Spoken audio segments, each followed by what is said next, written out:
How's it going, guys? Jackzer here, and today I'm going to be doing a graphic video slash FPS boost for iRacing. This video is going to be basically how to get more FPS in iRacing, so get that more frame rate, which with the new rain update is very important, because you could have everything set fine, but when the rain comes things could get a bit rocky, so it's more important to have a bit of overhead, that if things do get a bit spicy on the graphics card side of things, that you do have that space that rain can slot in. So you do want to make sure we keep it as efficient as possible. We want to keep this video as simple as possible. We could drag this out for feckin' 3 hours if we want. We're not going to do that. We're going to keep it simple. There's two parts. First part is going to be in the GPU side of things, so we're going to go to the GPU control panel. We're going to set that up. There are some crucial settings there that need to be done, so do not skip that part. Very important. This is the part that kind of makes it different. If you've ever been watching someone online play iRacing and you're wondering how their game looks like that, why the road looks like it has a lot more textures, how they can see the rubbered in parts of the track, and they know they can load up on that side of the track, and you can't see that because maybe you don't have a few certain settings on. So we're going to turn on some, as I said, critical settings to have on when it comes to performance and literally on-track performance. And then we're going to move into the iRacing settings, and then we're going to just do a quick lowdown on everything there. I'll tell you what I use to make the game look great, but I'll also tell you which are the first ones you can put on the chopping block per se if you do need to cut down things, and what offers the best performance to gain FPS. So we're going to jump into it, have a quick look at these two videos here. This is kind of like a before and after.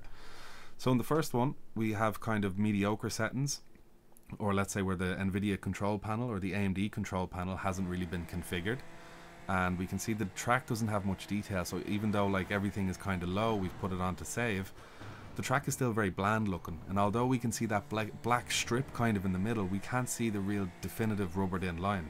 Now, apart from the fact that it looks feckin' horrible, we also want to be able to see that line, because it's important to give us the confidence to know that the car is placed on a part of the track that is well rubbered in, so in the dry we should have the confidence to absolutely pump out of a corner. So like here for example, we can see that the track is really has a defined rubbered in point on such a sharp corner where the car is really light. We're asking for a lot of rotation, so it's important to know that we have that kind of stability, and the settings in the control panel will help us do that. So let's jump over to the NVIDIA control panel or AMD control panel, and I will show you my settings that I use to get the best performance FPS wise, and to get the best performance in game wise. So let's do that. So in here we have the image settings with a preview. We want to make sure this is set to performance. This is very important. We want to make sure that we are turning on the things we need. If you have it set on quality, it's going to turn everything on, and then we have to turn off the things we don't need. We definitely don't want to, that's a very bad starting point. So we're going to come here, even though it looks jaggedy, it doesn't look as smooth as this setting. You're going to set it to performance, hit apply down the bottom, and you're going to come to manage 3D settings. So in here there's quite a lot, but there's only a few that's pretty important for iRacing. Again, you could spend a long time talking about this. I used to play a military simulator where this stuff was really important to really mess around with, to try get it, one, good for gaming, and two, good for actually recording, because it was pretty tough. I used to make videos a long time ago on this channel, hence the high subscriber count. All the videos are private now, but this is I had to muck around with this a long time ago, because I had a potato computer back then, so I really had to max rev the shit out of it. So anisotropic filtering, this is the first thing that's very important. Oh, by the way, if anything I don't mention, don't worry about it. We don't need it. Either it does nothing, either it costs too much. So that's the main thing. We're not going to go near 3/4 of this stuff. Anisotropic filtering, we're going to leave that in 16x. Very important. That's what shows in the rubbered part of the track. If you are still struggling, maybe pop that down to 8, but this can be done from iRacing, so leave this on 16, and this will complement the settings that we do in iRacing. Gamma correction is going to be turned on. We want to turn that off. This is going to be done from in-game. Anti-aliasing mode, application controlled, we're going to be doing that all in-game. All this stuff can be left as is. Background application max frame rate. If you are recording or editing or doing stuff on the fly and you're tabbing in and out of iRacing, it can be handy to turn this on. That means when you're tabbed out and the game's not being used, it'll only be at 30 FPS, which means you're not using all your computer, especially when you're not actually in iRacing. So next up, we have low latency mode. Leave that on. That's very important. Don't put on ultra, as it doesn't do much else to help, so on is perfectly fine. Max frame rate, leave that off. Monitor technology, fixed refresh. OpenGL rendering GPU, I don't really use any of this stuff, but you can just put it on your own GPU. Power management mode, very important. Leave this on normal. Going for the higher setting won't do much more. It's like driving a car and leaving it in high revs and third gear when you could be sitting in low fifth or okay fourth. So it doesn't give any more performance. It's not real. Don't follow it. It'll muck you up and it'll destroy your energy bill. Next up, we have shader cache size. This is pretty important. You could set this to 100. Basically, it'll give you faster load times. It's somewhere for, I guess, the game to put all the different shader files it loads. So if you have the space, you have multiple hard drives, go for 100 gigabytes. You will notice a little difference.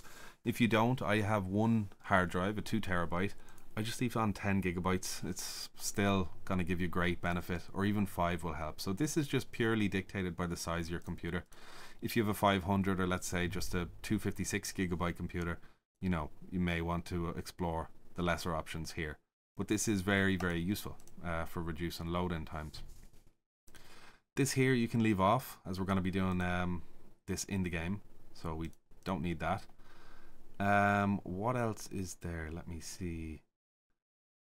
VSync. So this here, we can just leave that on. Use the 3D application setting. There is also one more setting. This here, clamp is important, just to leave these settings set to what iRacing puts out. This is pretty important. I have a feeling I'm missing something. Low latency mode set to on. We already covered that. And yes, anisotropic filtering is set on. That's all grand. Ambient occlusion, all these things. That's why I said, don't worry about all this stuff. You don't have to use all this.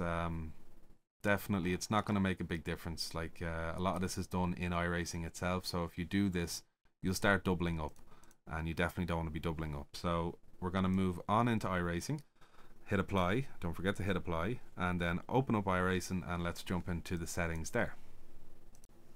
Now for the iRacing settings, these are very important, and when you first come in they can look quite tough. It's pretty easy once you break it down. So first off, we're going to come in the shader section here. These guys you want to leave as high as you can. It's very important. This makes the game look great, feel great, and will probably help you be able to see things that will help you drive faster. If you are in a limited computer or not exactly a high-end computer, you know, lowering these down to settings that look something like this could really improve your frame rate. Huge. But if you can, it's best off to keep these high and then work them down. These are huge, so obviously throughout all this there's things that are not so much making a difference and there's things that are really making a difference. One huge thing to turn off is this dynamic objects. Turn this off. This will give you so much cost, and especially with rain in the game now, we need to make sure that we're leaving a bit of an overhead when it comes to frames per second. So this needs to stay off. Next up, render dynamic track data. Very important to leave this on. As you can see, if we turn this to low, we lose this. And if we lose this, that means we lose the rubbered in parts of the track where we can see where the speed is, where the real grip is. You know, when we put our tires on it, we can even give that little bit extra. If you have this off, you won't be able to see this. So you lose a bit of competitiveness, you could say, if you have this off. So make sure you keep this on. Very important. This here doesn't really use too much, I have to say. Object self-shadowing can, but do leave this on because they are quite negligible. There's only a few heavy hitters here. So they're the ones we need to look out for, and then once you have those guys all turned down at the end of this video and you're still struggling, that's when you can get rid of stuff that you're willing to sacrifice. Some things look different. You know, you may like having the grandstands, but you know, you prefer to have the FPS hit, or you purely want FPS and you don't care if your game looks like a private testing session with not even one person in the crowd. So that's this. Your filter down here, again, this is a tolerance thing. Go as high as you can. This will make the game look nice and smooth and really, really good, but this will come at a cost of frames per second. So the filter is another important thing. Number of lights, you know, you can leave this at 1. The more you do, the more it takes up. At nighttime this makes a difference, but you can leave this at 1, 2 or 3. Again, lowering this down to 1 at nighttime if you're struggling can really, really help. Cube maps, do not go near these things. They can make the game look good, but they don't really they use way too much performance for what they actually do. So you don't want to be adding these at all. Like, these use huge amounts, so don't go near that. That's like dynamic objects. This is poison, don't touch it. So that is the shader section. For as far as this section here, this is where there are quite some gains to be made. Anti-aliasing, leave on FXAA. SMAA is supposed to be the smoother one, but you can test it yourself. FXAA actually looks smoother to get rid of the jaggedy lines on the curves, which is really important. Surprisingly, SMAA is meant to offer superior quality smoothing, but it doesn't even look better than FXAA, so we're not going to go near that. Here I'd recommend leaving yourself headroom. You can try low always or high always, but if you are struggling, this is one that you may want to just notch down bit by bit. Ideally don't have it off. You do want to be able to see the offerings of the reflections in rain, so do keep it on. I leave it on low always. I don't really notice the difference between them performance wise, but I haven't really been struggling or missing anything from high, so you can leave that on low always. Sharpening is a must have. This will again help to get rid of those jagged edges, so this has to be on no matter what. This doesn't use too much video memory, contrary to what it's saying down there. It says it uses a lot of video memory. It doesn't use that much, so we're going to leave that on. Distortion and heat haze, funnily enough, you don't save much FPS by having these off, and leaving them on, it does make the game look good. So again, it's kind of like an immersion thing. If you're happy enough leaving them on and you want your game looking nice and immersive, leave them on. But if you are, like I said earlier on, if you're looking for those tiny little 1% gains, these do offer it. Both of these off, you're looking at 3 or 4% of a gain, so it's not that wild, but if you are looking for the gains, it's there. SSAO, you can leave that off. That doesn't really do much of anything. I tested it and it looks like it kind of adds a darkened blur around the edge of your screen, this ambient occlusion. Looks great in other games, not so much in iRacing. It's not really that good. Video mem swap high res cars, this is actually very good. This will help your performance, so I'd leave that on. This will help cars, the textures on cars, so you could dump all that on your GPU. I would recommend leaving this on. Same with this guy now. This can use a lot of performance. This will make cars look great, but it uses a lot of memory to make it happen. So you'll notice the difference if you see some nice looking cars. If you turn this off, the text and all behind will look a bit blurry, and the paint work itself and everything about the paint of the car. So we will leave that on high because I personally like that, but if you are looking for gains, there's some to be made here. Next up here we have these settings. These are kind of weird. There's no real gains to be made here. This is where you turn your mirrors on. You know, if you want your mirrors on, you want to select how many are on. Obviously using mirrors is going to have more detail, but if you're looking to be competitive in iRacing, you should be just using that the virtual mirror up above. So I'm leaving them off.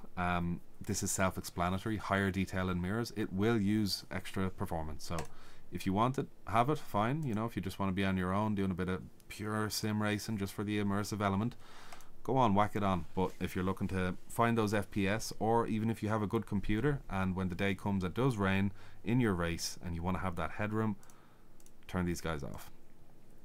High quality trees and 2-pass trees is a weird one. It doesn't really do much for FPS unless you're on a track with lots of trees. So I'm on Road Atlanta, has a couple trees, but let's say there's tracks like Spa, Nürburgring, which have a lot of trees. This can, for people who have a low-end PC, really help. Now I leave them on, I don't really notice the difference, and it does make tracks like the Nürburgring and Spa look a lot better because they're in the middle of forests. But if you are looking for gains, there are some to be made here, so it's worth looking into. Motion blur, leave it off because that uses performance that you don't want to use on something that's so useless. So you want your game looking sharp, you want to see things as they are now, you don't want to see your game meshing things together in a way it thinks you want to see them. So we're going to leave that off. And headlights, low detail, you can put it on whatever you want. It doesn't use too much, to be honest. I don't really notice the difference between them. I guess I'll leave it on high. It was on low before, I didn't go looking to change it, but you can leave it on high, work your way down here. As we said, there are a lot more things you can change before looking to lower down things like this. You know, you have your PC F8P filter, or whatever filter you want to use. You have your shader quality, which just presets all of this, and you have the filtering and the samples, and you have dynamic objects. So these are the heavy hitters, just to remind you guys. Next up are the objects. This is a weird one. It's kind of like, what do you want to trade off? So sky and clouds, you don't spend much time looking up there. So personally, even though I can run it fine, I leave it on medium. It looks grand on medium, it's fine. Cars, I spend a lot of time looking at them. I leave it on high. Again, there's FPS to be gained here. Pit objects, this is a funky one. You either want to have it on high, medium, or off. Do not be going into this kind of range, even in medium in some cases, because what happens is when you drive by the pits, it'll render them as you drive by, which means you'll get stuff popping up and disappearing. So either have it off or on high. Trust me, you do not want that stuff popping up and disappearing on your screen. It breaks the immersion and really goes against the whole sim racing thing. That's very subjective. That's kind of my preference. There are FPS to be gained here, so either off or high. Event is the same thing, such as the caravans parked in the middle of Daytona, such as pickups parked on the side of the track. There's kind of these deer stands where the marshals stand. That's what event is. So again, off or high is what you want to be doing here, because low detail, there's no gain to be made, and you get some pretty funky rendering effects going on. Grandstands and crowds. This is a funny one. So grandstands, if you put them down to low detail, they don't change much. It's kind of just the sharpening of it, the edges that get a bit fuzzier, we'll say, but they're still there. If you turn it off, you know, it's like you're driving at a track with no spectators, which can be kind of iffy. And the gains to be made by turning this stuff off aren't that great. So personally, I leave it on high. It doesn't really make much of an FPS difference for me, but I would recommend, if you're on a limited computer but you still don't want to have it look like you're racing at an empty track, like racing on an empty Hockenheim can look pretty weird. If you have the crowds turned off but the grandstands on, it makes the place look empty. And especially if you have the grandstands off, it doesn't even feel like a track anymore. So leaving both of these on low could be a great option. When it comes to crowds, the only difference between high detail and low detail is here they're 3D rendered. At high detail, they're 3D objects. Low detail, they're like 2D cutouts. So personally, you're not going to be seeing behind the people, and you're not going to be looking at them that often. It really doesn't make a difference to be able to know that they're 3D, because either way, on low detail, they look 3D because they have kind of this shadowing effect going on. So you won't be able to tell the difference. Especially because they don't move as well. So that's something that if they moved, 3D would help, but they don't really move. So leaving this on low is perfectly fine. Even if you have the headspace, there's no point spending computer performance on this kind of stuff. Objects is stuff like this fence, this post, these wires, this sign, this fence, stuff like that. That's what this does. So again, you can lower this, have it off, or you can have it on high. There is FPS gain to be made there, but obviously at a cost of immersion. You're going to be removing a few elements from the track. Next up is foliage. This is a really cool one they added in recently. Basically, it's like grass popping out of the side of the track. I don't have it on here because I'm in replay mode. But if you turn this on, restart your game, you'll notice on the side of the track there's actual visible grass. This is great for immersion, but it is very, very costly. So having this on medium, low, or off, if you're really struggling on frames per second, this is not important. You can turn this off. You should turn this off, because having grass on the side of the road or having a faster running game, which means you're more competitive at the very end of the day, is much more important. But if you can run it, it's very important to have this on, because tracks like Willow Springs, there's no poles, there's no braking markers, there's no meter markers telling you where to brake. But when you have this on, coming into turn 1 on the right hand side of Willow Springs, there's actually a little bush. The bush never moves, so you can use this as a static braking reference, and you can be very competitive if you have this on, because you'll always nail your braking point every time. And I remember when this actual foliage came out, I think it was at the time Willow Springs came out, so it made sense because there's not a lot on that track, so having a bit of fern going around and an extra bit of fuzz is was very useful. So this, leave it on high or off if you're looking for them gains. Particles, this is another one. These are all the things like dirt kicking up. If you are racing dirt tracks, definitely want to have this on low, because this is where this will use the most performance cost. Like, it'll cost quite a lot to have this on high if you're on a dirt track and a lot of stuff is coming up at you. But if you're racing road, this can look really nice. If, you know, someone drives into the dirt, they kick up the dirt into your face, and stones and smoke and rubber. This is all that kind of stuff. So leaving this on high is costly, and when it does happen, such as smoke, you know, if someone does a few burnouts on the track, it might actually slow down your computer. So be very careful with that. If you don't want to have it off altogether, you can keep it low. Well, actually no, you can't have it off, funnily enough, because you need to be able to see smoke and sparks and all those kind of things. Especially rain will have a big sort of thing in particles. So low detail if you are struggling, high if you can. Particles is a big one. And down here, full res, we definitely want to keep that. That's very important. Do not have soft on, because it doesn't really make things look better or smoother. We've already done that. That's done. No need to go near it. Max cars. So here, basically, this tells you how many cars you can draw. The default, I believe, is somewhere like 20, 12. You can hire this up, but it will cost frame rate. And if you are using a tool like Race Labs, and you're wondering why it's not giving you your correct position in the relative, this is why. Because you're not drawing all the cars. So if you are really having issues and you have a great computer and you're, let's say, spotting for someone in a 24-hour race, draw all the cars. That means your game can see everyone, and that means your Race Labs can see everyone. We don't want to do that. We're just going to leave it on something like this. There, that's fine. For my computer, that's fine. But if you are struggling on frame rate, 28 or 2012 in both of these sections is kind of what you're looking at. And you can lower this down to something like, let's say, 30. This will only render cars around you. You won't notice a difference. You'll still be able to see all the cars way, way, way ahead of you. And any cars that are 30 cars ahead, hopefully you shouldn't be looking at. So don't worry too much about them. Here, I'd leave it exactly like these. Frame rate, I have no limit set. I don't know why I was setting this very particular number of 203. No limit. I don't limit my FPS. You can do it if you want. You can set it to, like, you know, 144 or whatever your screen is, but I do like to let it float and go high rather than have it capped, because then you start to get these weird little stutters, and I'm not too keen on it. VSync, if you want that, you can use it. I have 3 screens though, so it would actually be more helpful for me to use, but it can introduce a bit of lag in the computer that I don't want to have. So I don't really notice any difference by having this off, so I just leave no limit on. Has been working fine. The computers have enough refresh rate, or the monitors have enough refresh rate, that I don't notice any tearing or anything like that.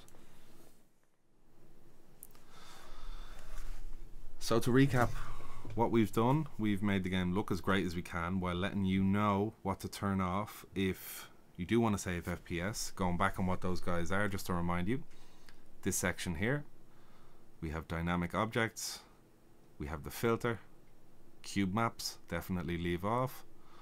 We have these two. This must stay on. You have to leave this on. HDR, very important to leave on. We actually didn't cover that, but that's where makes the light glow. Very, very important. The sun, it'll make it ray lovely. When cars brake in front of you, it'll make the brake lights glow, as apart from just being little red pixels. You don't want that. We have this guy here that can really, really save some FPS if you're in a pinch. And we have all these objects which we covered. It's about a sacrifice game here. What do you want your game to look like? and do experiment with these, because some of them, while off, they don't really give much benefit. So make sure you're not just turning everything off here, having your game look like piss because you think it's going to help you, where in reality some of these aren't as taxing as, let's say, just doing this, you know. So do look into it, have a look, make sure you experiment with your own system. But if you are on a max quality system or a very high system, high-end system, your settings kind of should look like this. Obviously this is my resolution, I use 1080p. If you use 1440p or 4K, you might have to make your own adjustments, but this here is the quality that I use to be able to see all the little nooks and crannies on the track, to be able to have the best quality in the rain, and to be able to see the rubbered in lines, most importantly, because I only discovered that months ago, that I could see those blackened in areas of the track. And once I did notice that, it was great, because the iRacing has a dynamic track, so it's important to know where you can go and can't go, or more so where you should go and where you shouldn't go if you're looking for that extra speed. So having our anisotropic filtering set in our GPU control panel and having it set here means that we get this nice detail in the track, especially when we load in. We'll have a very quick look here. We can just see the track has all these little grooves, similar to that picture I showed you earlier on, that kind of comparison I found on Steam. We get lots of different effects. We can see different parts of track usage. Up here we can see blackening parts of the track. Here, coming around, just a very hint, a light hint. Now that's more of a high-speed corner, so there's not much load being put down. Here we can see from all the right turning. Here we can see people are asking a lot of their car. There's a nice dark area here, so we know where to follow if we want to get that grip, which can be quite tough to kind of guess where the grip is when you can't see it. Up here we can see it way before we get there. Much darker than not having the setting on. And again here, because the car is doing a lot of rotation, there's a real dark patch here that you can follow even a bit up onto the curb that offers a lot of grip.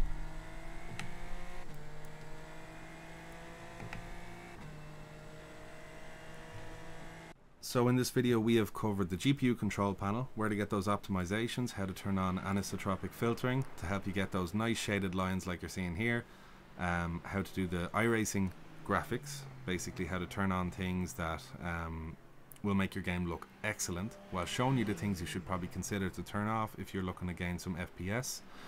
And hopefully this video has helped you basically get a bit more comfortable around the graphic settings if you're a beginner, or if you're used to this, maybe you've been able to get a bit more out of it, because I know I've only discovered this anisotropic filtering months ago, and once I discovered that, it was a game changer. So it's definitely worth letting people know. So if you enjoyed the video, don't forget to leave a comment, like and subscribe if you'd like to see more. Thanks for watching.